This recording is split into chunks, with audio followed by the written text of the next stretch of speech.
I'm Christian Chiller. Welcome to my podcast, an enthusiastic ramble through whatever has taken my interest the past week or so. Expect technology, games, history, travel, geekery, and as always, much, much more.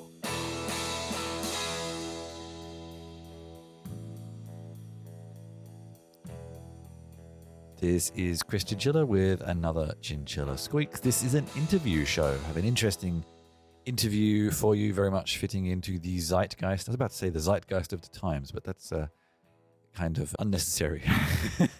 One and the same thing. I tried to have a news show last week, but we were traveling, and normally I wouldn't use that as an excuse. I have given you plenty of news shows whilst traveling, but we were traveling to Australia, which I think is a better excuse because the days either side of it really just eat up all your time. Not only the journey itself, and I don't know, it just never happened. So I thought we'll just jump straight to the interview this week instead. So, who is my subject? It is Datacebo. Now, I must admit, when I first read the website, they described themselves as synthetic data for enterprise. And I kind of thought, sort of vaguely interesting. You know, a service for generative AI data for testing all sorts of things, basically testing hypotheses and this kind of thing. But I sort of thought, you know, we've sort of had things like this before with fake data and things like that. But then after actually speaking, I found everything far more interesting. They have an enterprise tool. They have some open source tools as well. And yeah, I ended up finding this conversation quite interesting, and I hope you do too. But before we jump into that, here are a few words from sponsors. Today I'm joined by Kalyan from Datacebo. And now you are one of a handful of companies I spoke to over the past few months providing synthetic data through generative AI. Let's firstly maybe begin with the kind of data you're providing, and then maybe we will fire that, get into the use case. Great. The kind of data that we work with is something that I call the third kind of data. So language is the first and image is the second. This third kind of data is a lot of enterprise data that is stored in tables or log files, or a lot of data that enterprises collect in their day-to-day business activities or when the consumers or customers use their product and services. Okay. Yeah. So that's the kind of the data that we focus on. Yeah. So I think anyone listening could probably already start to just think of what some of the use cases could be. But maybe before we get to that, what prompted you to get started with the company in the first place? What was the journey to get there? Good question. So I run an applied machine learning lab at MIT. I've been working on applied machine learning for almost a decade now. So as part of the lab, we help enterprises build machine learning models to make predictions. So a lot of enterprises come to us. I work for BBVA, the bank, Jaguar, and Land Rover, the car company, Accenture, a satellite company, a ton of companies. And in most of the cases, we would get the data from them that we would like to use to build the models. But the data has to be stored in a very secure place and we can't upload it to cloud, no matter what the volume is. It has to be in a very secure place, and that's how we would give access to the students. And one of the challenges that we were facing again and again, that we would put it on one machine, and in one extreme case, that machine was actually disconnected. That was to be disconnected from the internet. So we were actually cycling the students on that machine, like we would have a timeshare of that machine to work with the data. And I was like, this is last decade, right? 2010s, and this is MIT. We are talking about this, and this was what was happening in terms of data access. So it really hurt the productivity of the students. So we thought one day, what if we just mocked up some data? So we look at the format, look at the column types, and look at the data types, and what if we mock up the data? And we wrote a script to mock it up, and we tried to give that mock-up data to students so at least they can make some progress, they can develop the software. And that did not work. The mock-up was not, it is what we now call fake data. That did not really work because it didn't actually capture all the properties of the data. And so then we said, hey, generative modeling is supposed to be able to capture the properties of the data in a concise manner, and then we should be able to sample a database out of it. So why don't we create a generative model? And then we created a generative model, first generative model for relational databases. That turned out to be successful for that project. And then that itself spun out into a whole new project saying that how generalizable is this, and resulted in this project called Synthetic Data Vault. Yep, I can see that. Yeah, I've come across that on GitHub. Yeah. Yes, and then we sort of open sourced it. We built a few more models, and then we started to realize that this is a much bigger problem across the board. Data access, by which we mean getting access to the right data at the right time to get your work done and get move and have productivity is a bigger challenge. So as a result, we started building a product and we launched the company. We started the company in 2020 and launched SDV Enterprise version of it in last December. So I would imagine, I think a lot of people who have actually, no, I'm going to ask a different question. So when we talk about the synthetic data, what is the intended use? Like in my head, I immediately jump to thinking of things like testing. You know, often you just use this kind of throwaway nonsense test data, which doesn't really prove anything because it's usually just rubbish. Are you providing for those kind of use cases, or is it for learning purposes, for modeling, or all of the above? All of the above. I think the biggest use case that we've honed in first is still testing. I'm so glad that you mentioned that. It is one of the use cases that is so underserved, but there is so much need for it, especially because enterprises have gone from monolithic to smaller applications. So there are several hundreds, or some companies have thousands of applications.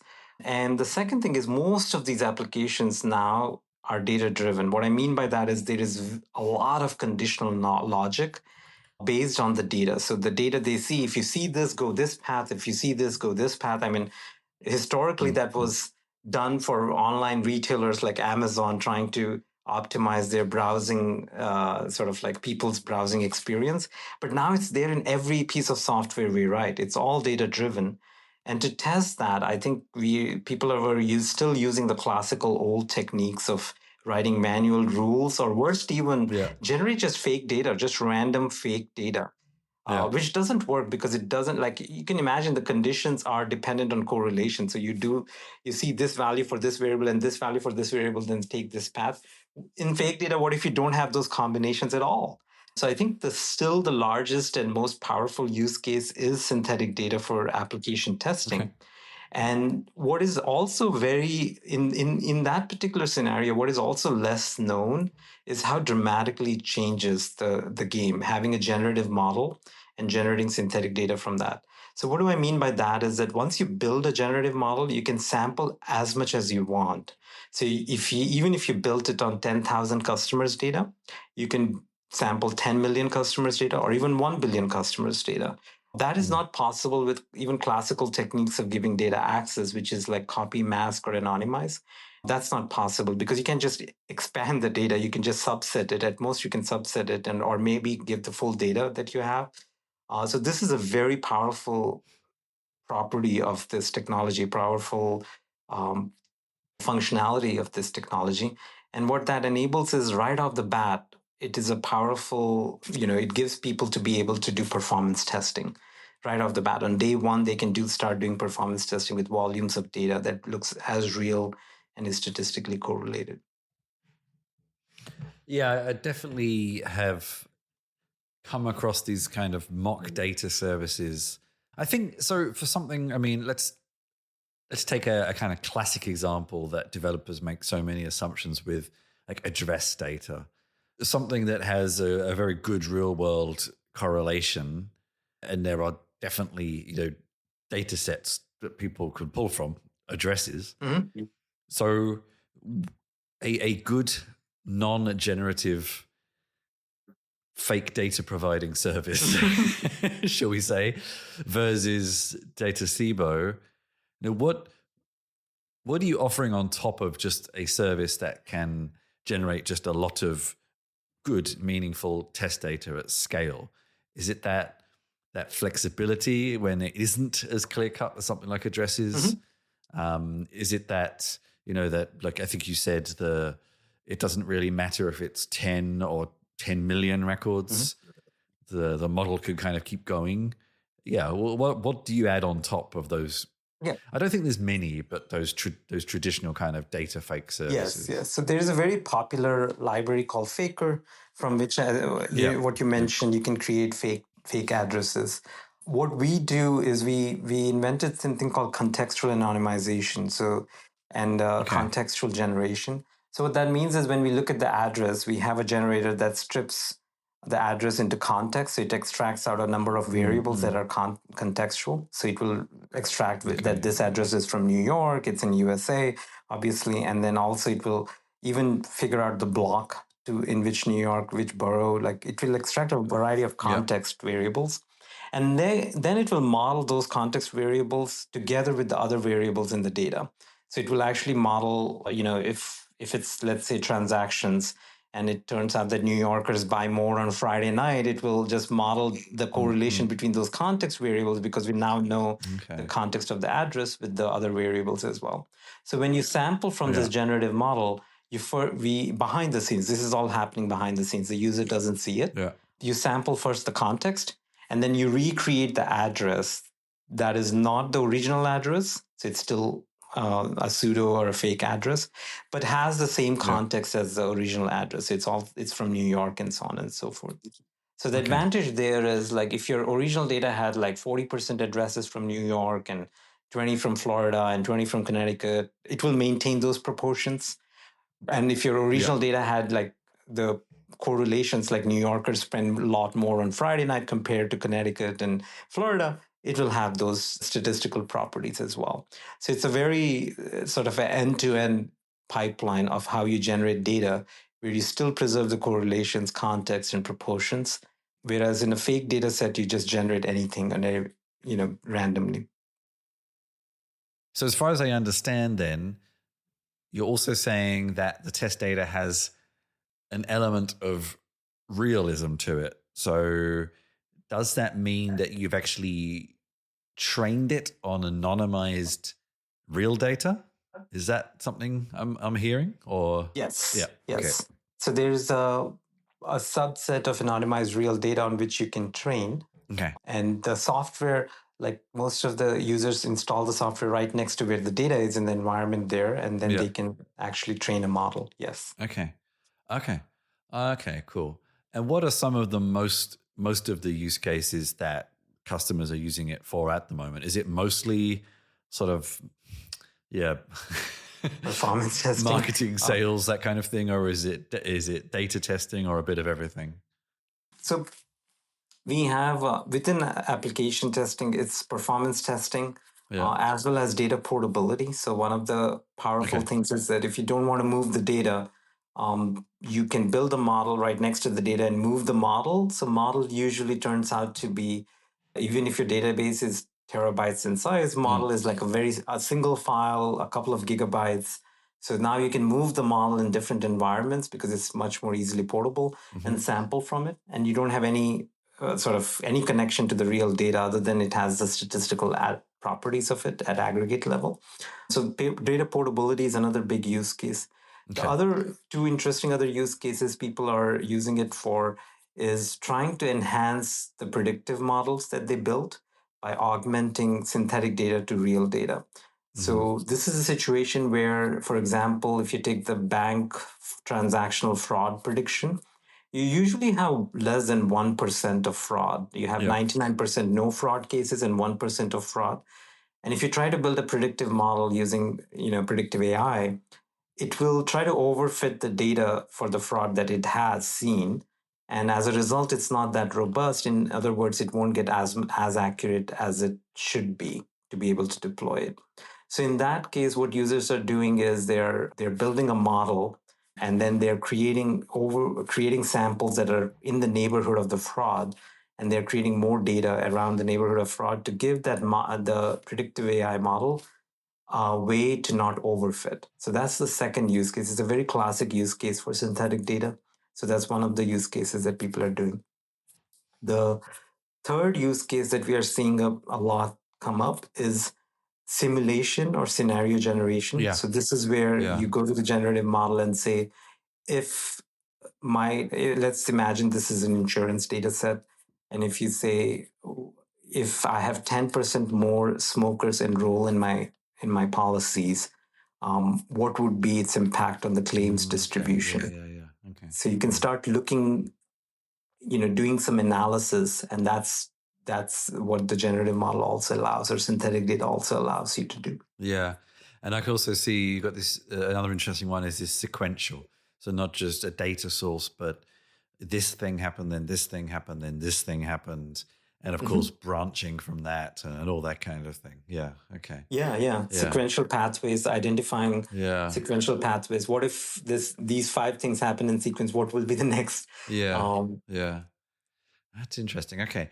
So what are the major differences between the open source libraries you have and then the enterprise on top? What are you offering in addition to the open source libraries?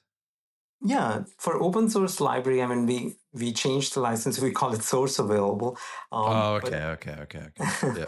But in enterprise, we have very important properties that are required for enterprises, which is being able to scale to many, many different tables.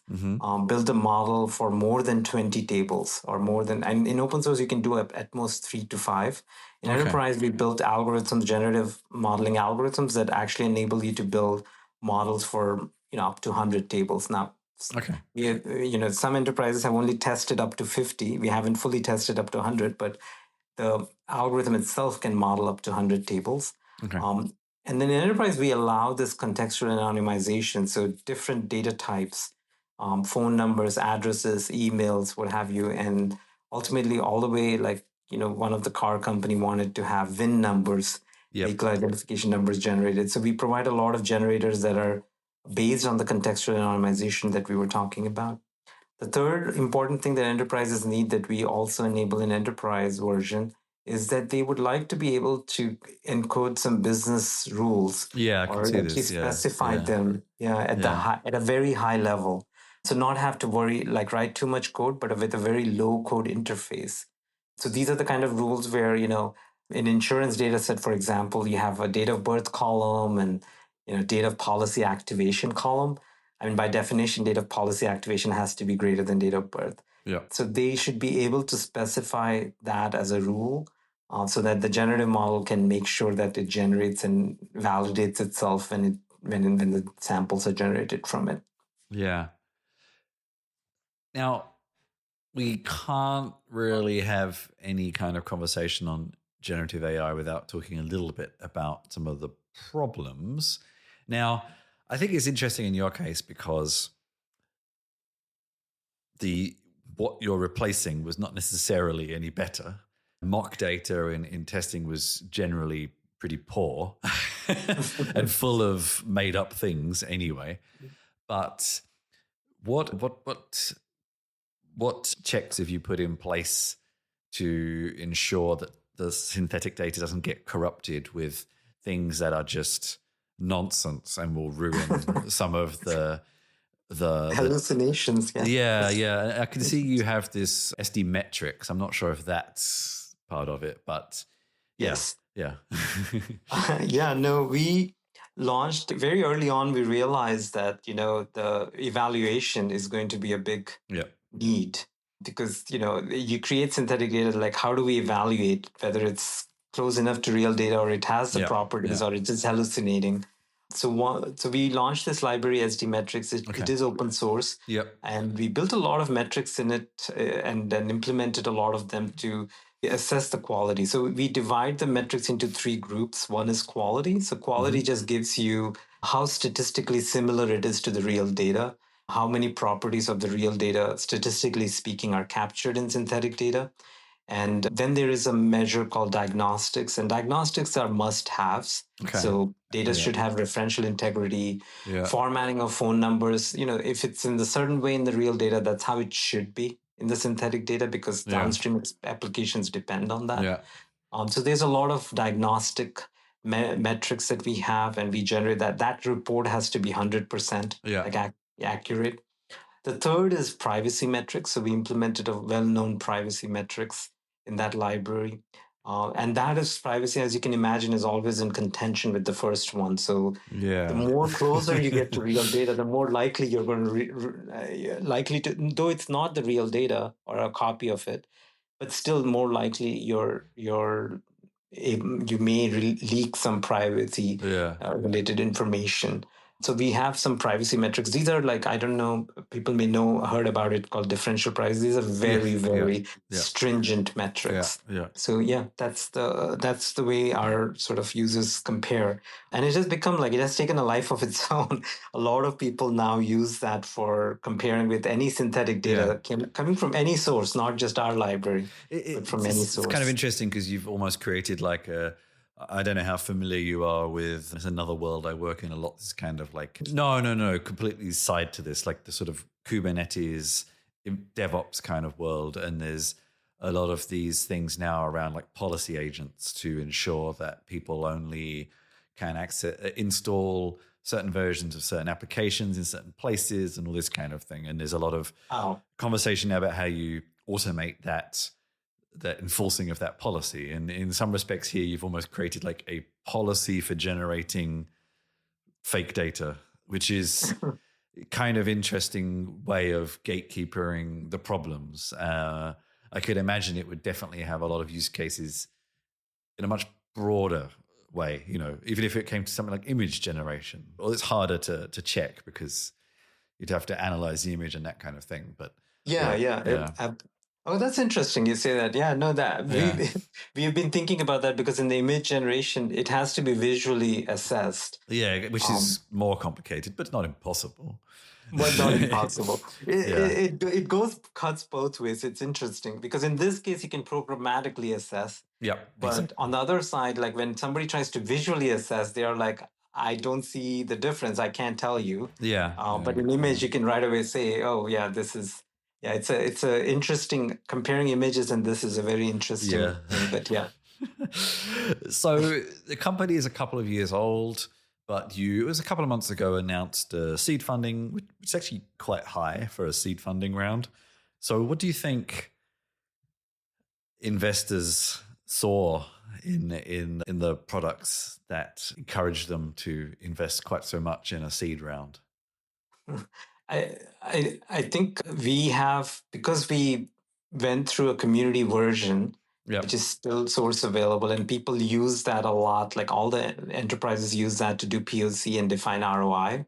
So, or at least establish ROI for our product. That was very promising because I think I would say at least 50 out of Fortune 500 have already, SDVs already in their distribution. Okay. And they have used it and they have tried to figure out an ROI for it. And so when they come to us for SDV Enterprise, they've already established how this product can help them achieve business value. A lot of challenges with AI products is that ROI is never clear. I think that's one of the biggest challenges for AI products. Or it is something that you will know like a year later, or invest in it for 3-4 years, then you will get to know it.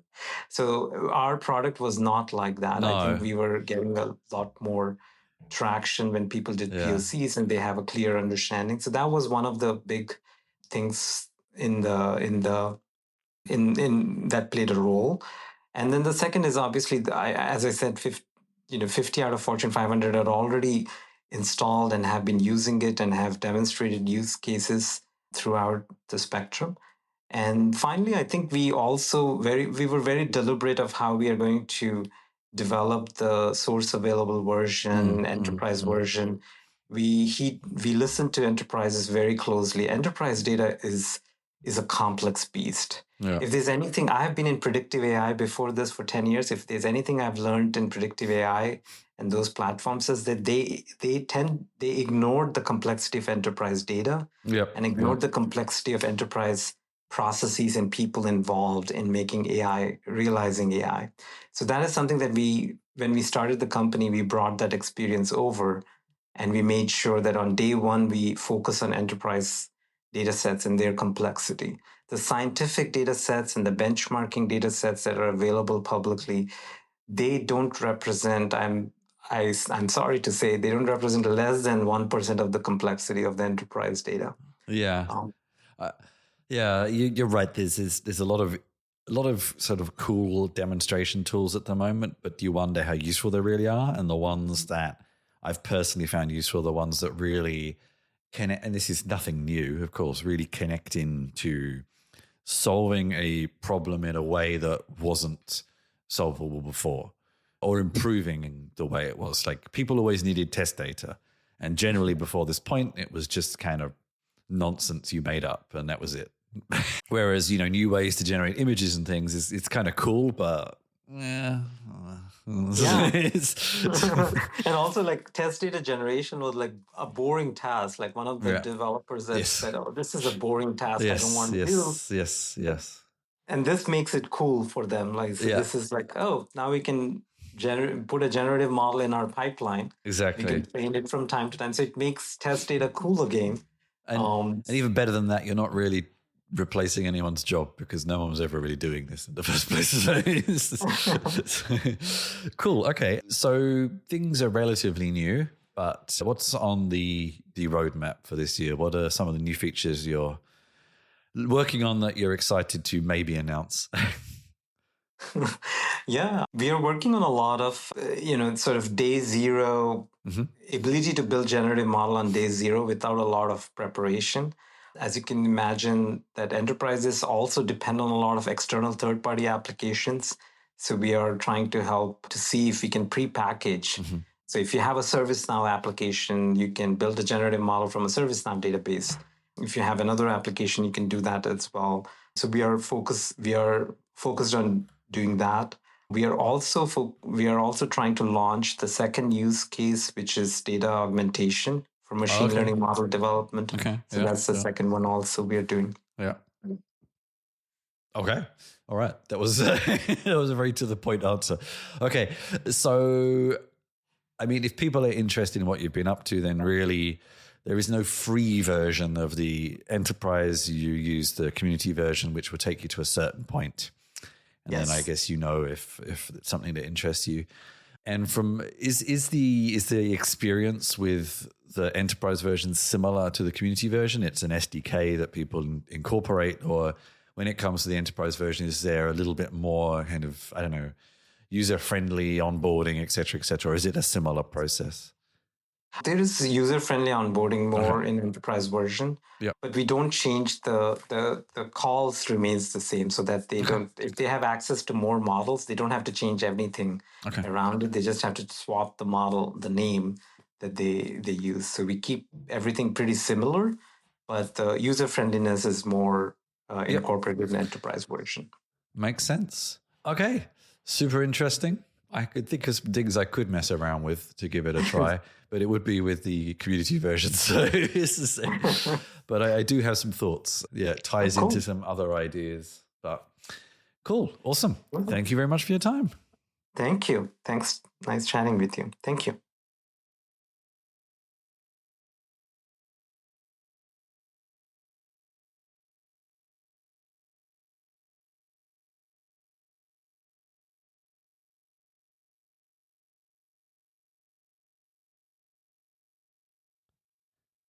And that was my interview with Datacebo. I think that's how you pronounce it. I don't know if I ever asked that. Anyway, how else would you? I'm not sure.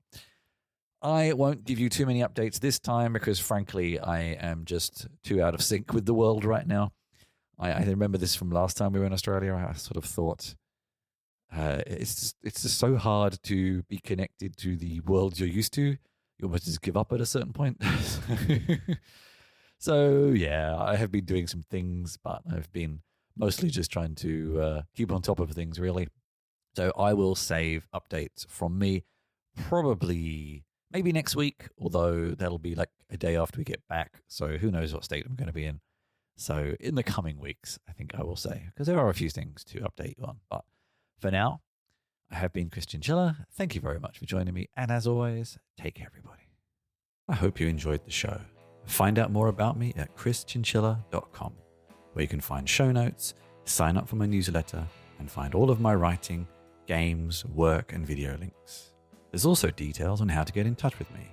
And if you want to get even closer to what I do, join my Discord server for behind the scenes discussions, helping me produce my shows and work.